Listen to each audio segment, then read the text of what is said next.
Hey everyone, my name's David Rao, and I'm the music teacher who blogs at makemomentsmatter.org.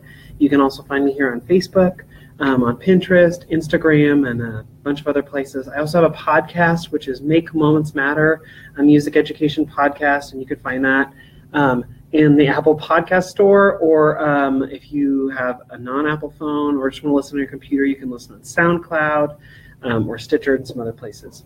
Today I'm coming live to talk to you about centers, and I want to talk specifically about some centers I do for recorder and also rhythm reading and how I adapt those, because I feel like a lot of people's questions about centers are, okay, that's a great idea, but how do you make it work? How about multiple grades? What size groups are in your center? It's all the logistics. And so I wanted to share with you one resource, or actually two resources, and how I adapt them.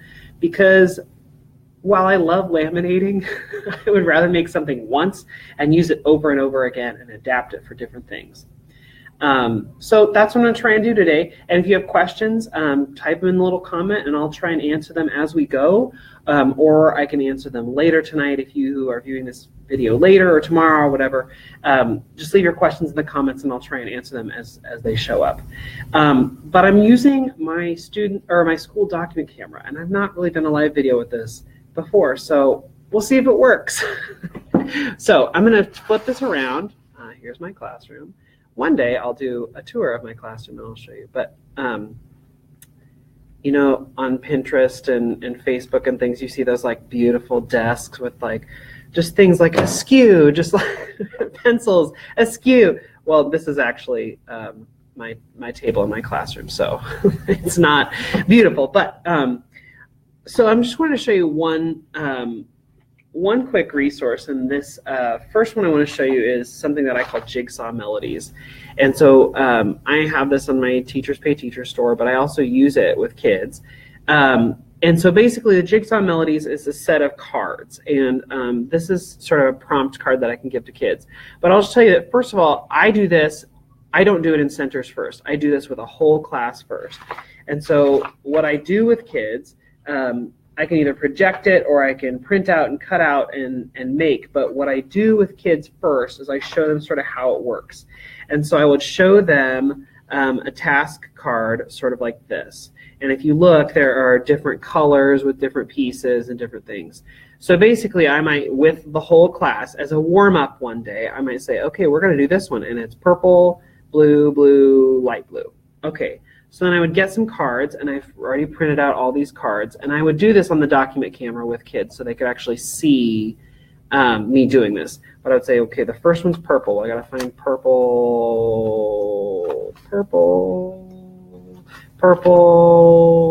Okay, and then I'm gonna put those aside for a second, and then two of the same dark blue. Okay, well, dark blue, dark blue, dark blue, dark blue. This is literally what I would do with kids. Dark blue, and then light blue. Okay, light blue, light blue, light blue. I'm just pulling, you see I've got a lot of options, but I'm just pulling out some of them. Okay, so then it goes purple, dark blue, light blue. All right, well then I've got to choose my purple first. And I would go through this with kids. This is called a think aloud, where I just sort of show them what I'm doing and why. And I might say, toddy, toddy. Okay. Ta, toddy, ta, ta, ta, rest. I think, just for fun today, I'm going to start with the ta, toddy, but I'm going to keep these other purples close by. Okay. So then it goes purple and then dark blue. All right, let me look at my options. I think I'm going to do this one next, and then I think it says another dark blue. I think I'm going to do this one, and then it goes light blue. Okay, and so I'm just sort of showing them, sorry, this document camera, I've not done this before. Oh, and you can't really see that. Okay. Okay, and then it says light blue. All right, well, I got to choose light blue. I'm going to go with this one. Okay, so then with kids, I would show them ta, ta-dee, ta, ta, ta-dee, ta. Cool, it's sort of a rest, or sort of a pattern. That's cool. All right, then it goes B, G, B, B, A-H-E-G. I did not pre-pick these. I literally did just pick these. And then I would say, okay, then the third thing that we always do is read the rhythm. All right, and then we read the notes. And then I can do the finger practice. In finger practice, I have them put this part of the recorder right on their chin. And then I show them do finger practice. So I'll just show you here. B, G, B, B, rest. A, G, G. Of course, I would be standing up in front where I would not be, covering that up while I'm showing it to them. But they would see it, and they'd see me go through the process, and they'd say, the last part is, then you play.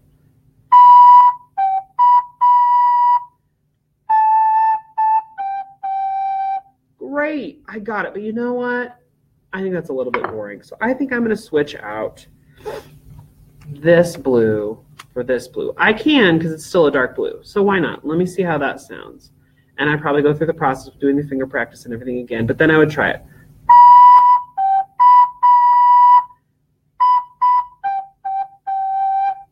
Great. Okay, so then I might say, well, I think I want to change out the purple, and I would change out the purple. I might want to change out the blue. Oh, okay, great. And then I'd probably leave it. And then Chelsea asked, is it in the TBT store? Yes, I'll post a link later if you'd like. And then I'd probably leave it and go on to something else for the day. And then maybe the next time they come in, I choose the same task card and do line 2. Okay, well, that's a green, a yellow, an orange, and a green. Okay, well then I would pull out my options, and I might say, okay, greens. And this is when it gets fun. As I'm pulling them out, I might say, you know what? I'm going to pull these out, and Chelsea, can you come up and put them in the order you like? And so then I would let her choose through green, yellow, what's my next color? Orange. Okay, orange. And while I'm pulling these out, Chelsea's putting them in the order she wants. Oh, and then it ends in green. Okay, well, great. So then the kids are feeling a little bit more ownership because they're pulling in the things that they like. So green, here, I'll see if I can put this. Green, yellow, orange. Green, okay, just for the sake of showing you. Green, yellow, orange, green. Okay. And maybe you have 2 kids who come up. Well, then guess what? You can have them do 2. If you're doing a document camera like this, you could have them do 2 separate lines. Green, yellow, orange, green. And if you're looking closely, you might notice I only have B and A and G. That's on purpose. But so then I would say, okay, great. We're going to try Chelsea's line first, and then we're going to try Tracy's line. Okay, so we would do Chelsea's. We'd go through the whole process of read, you do the finger practice, and then play.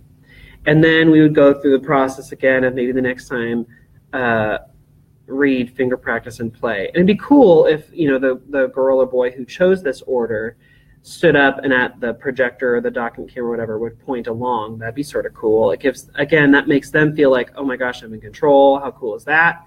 And so, like I said, I would start with this as a whole group activity, and maybe the first day you introduce it, you make all the choices, you do all the things, but you show them the process. You do basically what we call a think aloud, and you do that with line 1. And you could start with task card 1, line 1 if you wanted. Okay, well then the next day, you do the same think aloud, you pull out the colors, you let the kids choose. Okay, great. Maybe the third day, if you still want to do large group, you could have the kids choose. Just have one kid come up. You could even have one kid come up and pull things for line 3, and one kid pull things out for line 4. And then you could have lots of different examples. The cool thing about these cards is that they are all basically quarter notes and eighth notes with B's, A's, and G's. So it's really actually pretty basic material. But the kids think that it's a little bit more difficult because you're moving things around and switching things around, and they're basically, it's a way for them to practice those basic concepts over and over again in a way that feels more stimulating because they're changing things, right? So I do this process as a whole group first so that they understand how it works. And then I'm able to put it into a center. So in a center, sometimes I'll add this card if I have, if we have time. And this is nice because then it reminds them, here's the little image, it needs to match with the color. And I tried to match purple background, red puzzle piece, red puzzle piece. I'm going to sort of get that closer. Blue background of purple puzzle piece, blue background of purple puzzle piece, and so on. And so this really, it gives them a narrative of, here's the puzzle people, help them create a new song, blah, blah, blah, and gives them the example. So if you don't have time to do this as a whole group activity, you could just give them this along with the bag with the center stuff. And then I give them basically a bag with a bunch of pieces in it, multiple colors, so like multiple dark blues, multiple light blues, multiple whatever. And then I give them at least one task card like this. In the set I made, there are 4 task cards. But the cool thing about this is they could do line 1, they could do line 2, they could do line 3. And really, when they're doing all of this, again, all of these little jigsaw pieces are all either quarter note, eighth notes, or rest, and they're all BAG. So nobody's going to come up with anything so crazy they won't be able to read it. Nobody's going to come up with anything so crazy they don't know the notes to play. So if they already know BAG, they're golden, right? So in a center, I would probably give them 1 task card and then a set of the cards. I wouldn't give them more than this 1 task card, because if they have too many options, then that's overwhelming too. So I usually give them 1 task card and then the bag. And if they remember from class, they might remember, okay, I do this once and I want to go on to the next one. Well, some kids want to do that, right? They want to go to the next thing. They want to race through. Okay, whatever. So, but you could also say, all right, well, you know what? If you do it like this and you don't like it, well, then change it out and try something else. You know, my ultimate goal is not that they race all the way through and finish all of them. I really don't care about that. Really what I care is that they're getting the practice, right? So if they're switching out, great. That's a compositional skill. That's them evaluating, saying, I don't like this because the fingering is weird, or I don't like this because it doesn't sound complete, or whatever. And them switching, like, that is a good thing. That's them playing around with it and rearranging and arranging and making informed decisions, right? So if they don't rush through and get all of them, fine. If they do rush through and just say, like, I'm doing card 1, I do card 2, I do card 3, I do card 4, because they're one of those people who's like, I must complete. That's also fine, because then that means they get practice 4 different times. And really, they're doing a lot of switching and things, so they're going to get a good mix-up variety. So down here on the bottom, you might notice these are a little different. A couple of these boxes say, you choose, you choose. So then that means they get to choose whatever color they want. And I'm not going to, prescript, you got to have dark blue or whatever. They like that. They think that that's like this crazy, like, oh my gosh, it's all up to me. But really, again, I've limited what their pieces are. So they can't go too crazy, but they can go crazy enough that within parameters, and that's fine. I'm fine with that. You choose, here. One other thing I wanted to show you about these is that some of the cards have question marks. And so if it has a question mark, that one doesn't. If it has a question mark, that means you get to choose. Do you want this to be B? Do you want this to be A? Do you want this to be G? And I set that up. I don't put the question mark cards in the bag if they don't know how to use them. I will only put these in after we've done it in class. And that's the other nice thing. You don't want to use it, take it out. But I put that in there so that then they can do like B, G, G, or A, G, G, or G, G, G. I'm going to let them choose. But they also like that because that's a step to improvisation, and they like it because they think they're in control. But again, I say, you can do whatever you want here, but we only know B, A, and G. So you've only got so many choices. But they like it. They think that that's cool. So when I do this in class, again, if I'm doing my think aloud and I'm showing them how to use it, I'd say, question mark. Well, I guess that means I get to choose. It could be B, A, or G. And I would show them like, I think I want to put it here at the beginning because then I know I have to think about that first and then everything else I can do. Because if I put it here at the end, I'm going along. Oh, I forgot what I chose. And then I get a little, so you could talk about when is a good time to put that in, when is not a good time to put that in, if you want, right? So the cool thing about this resource, though, is I have 4 different task cards. So you could say, like, Center 1 has card 1, Center 2 has card 2, or whatever. Or you could throw out the task card and just say, you need to have 4 jigsaw pieces in a row. I don't care what color, right? Or you could say, you could bring this card, you could say you need to do 1, 2, 3, 4 before you switch to a new center. It really depends on how you're running your centers and what you want them to do. So I do centers where I only give them about 2 or 3 minutes, and then I ring a little bell and it's time to move. So for me, I just say, do as much as you want or get as far as you can. You don't need to do it all. In fact, I probably won't give you enough time to do it all. But get as far as you can, and go through the process, and then when the bell rings, you move, right? So I think in all centers, it's good to have more content than they can actually finish in the time allotted. Because if a kid runs out of stuff to do, that's when they start screwing around. But if a kid has lots of options, if you preload them with, you aren't going to get through all of it, just see how far you can go, or take your time and enjoy it, as far as you get or whatever. Next time you'll be able to do more. Then that gives you lots of options, it gives them options, and it lets them sort of do it at their own pace. And I would say if you're doing a set of like 8 centers, have this be center like 1, 3, and 5, and then center like 2, 4, 6, 7, 8, or whatever. It can be different things so that they're not feeling like they're doing this the whole time. The other cool thing about these is I have them all for B, A, and G. I also have them for BAG plus low E and low D. So if you're ready for that, you can throw those cards in the bag, or you can take those cards out, or you can do whatever you want.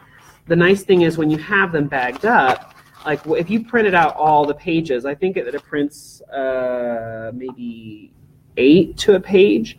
So you print them all out and cut them all out. Well, then you've got a bunch of centers. You can put as many things in a bag as you want. You can put 1 of each color, 3 of each color, whatever. And you've got lots of options. You can pull out things you don't want. You can put in things you don't want or that you do want. You could have a whole separate set for low E and D, or you could just throw those cards in when you're ready. That's the nice thing about having something like this. So let me show you another thing sort of similar. I have sort of the same idea, only not just for recorders. This is for just rhythms. And so this is the same basic process. And I like doing this because if they remember this process, this will be super easy because it's literally the same thing. And again, I could do this as like the start of a class or whatever, just to show them. And then I have little stars, and my stars have rhythms on them. So again, if it says like, okay, see if I can get this so you can see. Yellow, orange, blue, green. That's line 1. Okay, here's some yellows.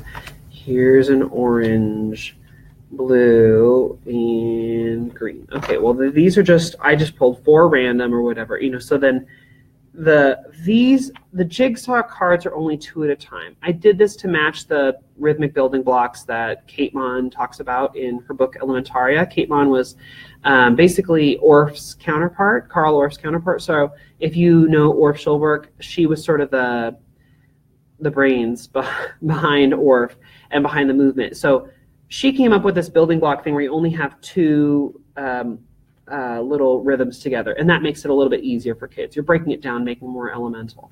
So I followed that for these, and if you put 2 together, you have a 4-beat measure, right? And if you look at the card, 2 cards, and then a bar line, 2 cards. So that's just 2 beats at once. The stars I did 4 beats at a time, and so I mean you could do this with 2 if you wanted, but these are just die cuts that I took and I printed out onto some rhythm labels that I made, and I put that on there. But I also have this in my TPT store, and I have clip art and stuff. So it's, if you're just like a I want to print and laminate person, you don't want to worry about die cuts, you can do that too.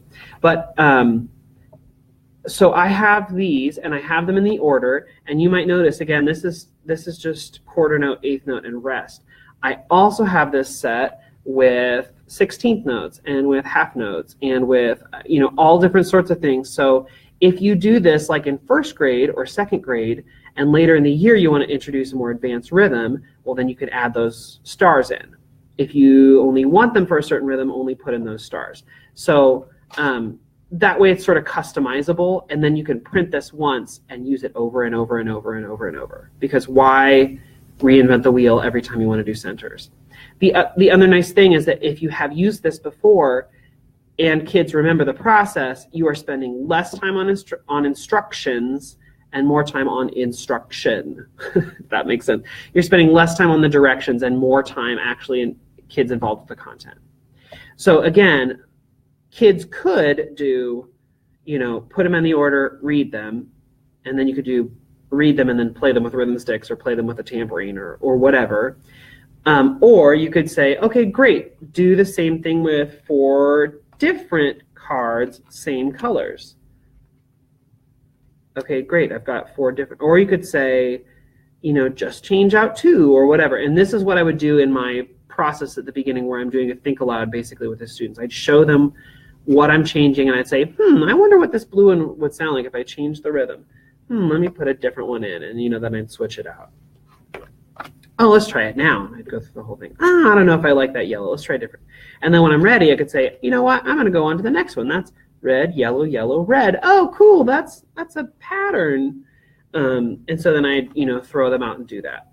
So I like activities like this because if you reuse the same sort of form, kids get it. They don't need to think about the instructions. It gives them some choice. Because if you give them this line, say, do line 1, but there are multiple dark blues and multiple purples and multiple light blues, then they get to make choices, and that's important. And then they can rearrange and redo, but it gives them some structure. Well, it needs to be purple, dark blue, light blue. You're not just saying, take these cards and put them in an order. It tells them how many, and it tells them what color, but then they make choices. So this is great, and this is great because, again, like I said before, if you're doing this with senders, you want them to have more than they're going to conceivably do in the amount of time. So they could do line 1, line 2. If they don't get to line 3 and line 4, that's fine. Or if you want them to be there longer, with the stars, I have, so like this one says task card 3. I've got task card 1, task card 2, task card. So they could go on and on and on if you wanted, or they could just do the tasks and then rotate. And like I said, you could have the Jigsaw Melodies at station 1 and then Superstar Rhythms at station 2 and then a listening thing at station 3 and then something else at station 4, and it gives them variety. So I hope this made some sense as to why I do this sort of stuff and how I present it to kids. I think that it's nice to have options. And like I said, you could use this in grade 3 and pull it back in grade 4 and add low E and low D. You could add more cards. You could add more assignments. I mean, it's customizable like that. Or you could take the format and change it a little bit, or use it as whole group or whatever, but you've got options. And I think that's the most important thing when you're getting started with centers, is to have options, because people get stressed out about all the logistics. Well, if you can take one resource and use it in 12 different ways, and use it for whole group, and use it for small group, and use it for centers, and use it kids in pairs. I mean, you could even have kids say like, all right, you put together, Johnny, you do line 1, and Tabitha, you do line 2, and then play it for yourself, and then show your partner what you did and have them play it. I mean, there are like a million options with it. So that's why I printed all this out and took all the time to do this, because I want the options, and I don't want to have to go and I don't want 8 completely different centers or all these activities, because it's so much to store and so much work. So that's why I do stuff like this. So I'll put links to these if you are interested in this sort of thing, or activities like this. I have a couple in my Teachers Pay Teachers store. I'll put them out there. But I just wanted to show you sort of how I used it and why I used it. Let me see if I can come back to. I just want to show you like how I used it and why I did it that way. How I use it and why I did it that way, because like I said, I think people stress out about centers, and they stress out about all of the making of things, and I would rather make something that's easy to cut and print. I print all these and cut them with my paper cutter and just threw them in bags. I like things that are easy to create and print that I can use over and over again. So these are just 2 of the activities I use. I'm going to talk more about them. I'm actually doing a blog post series right now on makemomentsmatter.org. There's already one out. There's going to be another blog post soon about why I use centers, how I use centers. If you have questions, leave them here in the comments on this Facebook video, Or you can go, if you're on my blog, makemomentsmatter.org, and you read an article and you have a question, leave a comment there and I'll respond. But I think centers are so effective and they're so much fun, and once you put in a little bit of the effort to make all this stuff and to do it, it really pays off. So try it out, see what you think, and let me know if you have questions. I would love to help and share more ideas. So thanks so much for watching. Check out my podcast, which is Make Moments Matter, a music education podcast, and check out my blog. I'm going to be blogging more about all this stuff.